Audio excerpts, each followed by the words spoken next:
O Captain, My Captain by Walt Whitman. O Captain, my Captain, our fearful trip is done. The ship has weathered every rock. The prize we sought is won. The port is near, the bells I hear, the people, oh, exulting, while follow eyes the steady keel, the vessel, grim and daring. But oh heart, heart, heart, oh the bleeding drops of red, where on the deck my captain lies, fallen cold and dead. O Captain, my Captain, rise up and hear the bells. Rise up, for you the flag is flung, for you the bugle trills, for you bouquets and ribbon wreath, for you the shores a crowding, for you they call the swaying mass, their eager faces turning. Here, Captain, dear father, this arm beneath your head, it is some dream that on the deck you've fallen cold and dead. My captain does not answer. His lips are pale and still. My father does not feel my arm. He has no pulse nor will. The ship is anchored safe and sound, its voyage closed and done. From fearful trip the victor ship comes in with the object won. Exult, O shores, and ring, O bells! But I, with mournful tread, walk the deck my captain lies, fallen cold and dead. Walt Whitman is America's world poet.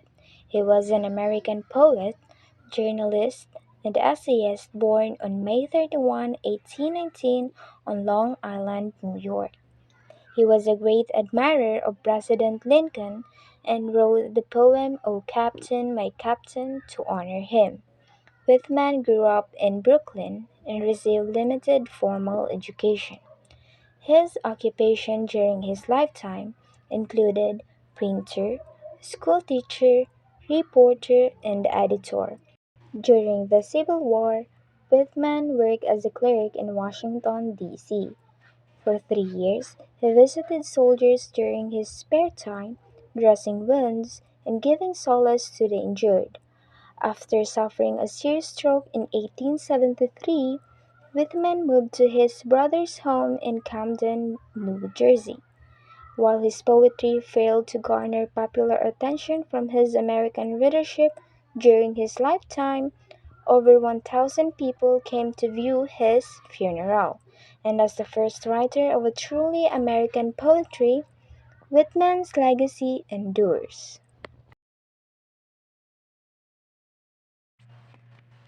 Before delving into its analysis, it is crucial for us to know the historical context of this poem.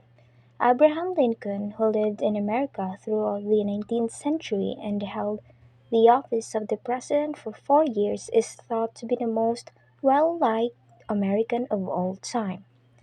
He is well known for vote formally abolishing slavery and for his leadership throughout the American Civil War. There was a great deal of conflict between the U.S. North and South in the 19th century. One area of strong disagreement was the North's disapproval of slavery.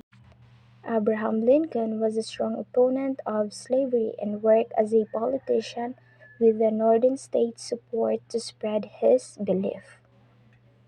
Lincoln was elected as the 16th President of the United States, but soon after, in 1861, the American Civil War broke out due to the sharp difference between Union and Confederacy.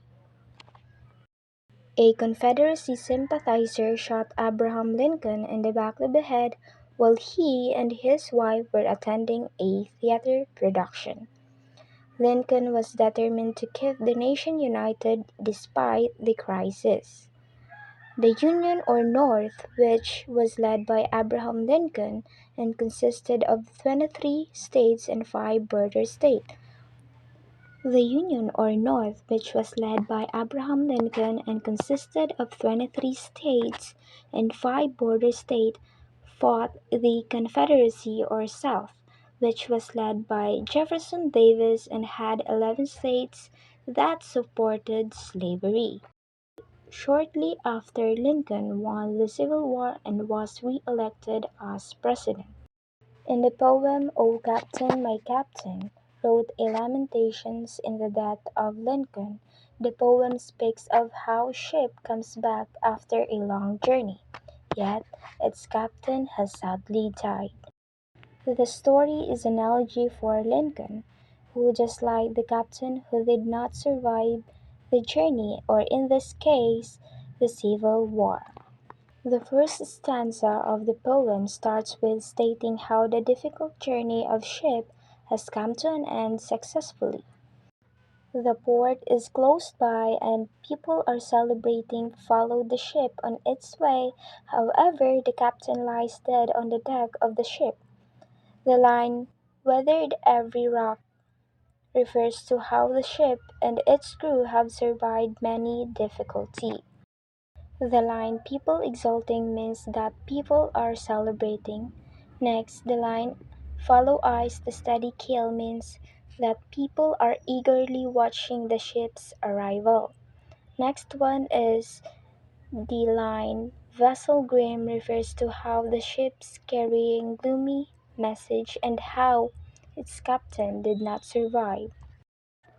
The second stanza, the captain is asked to rise so that he can hear the bells, see how the flags are hung out for him, and how music is being played, how there is a crowd eagerly awaiting for his arrival.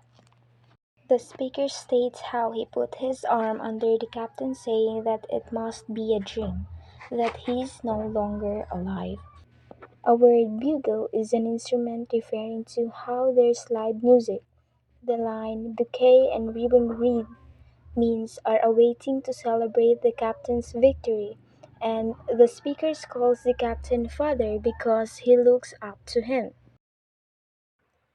The third stanza emphasizes how the captain is no longer alive. He cannot feel anything, his heart no longer beats, and there is no pulse.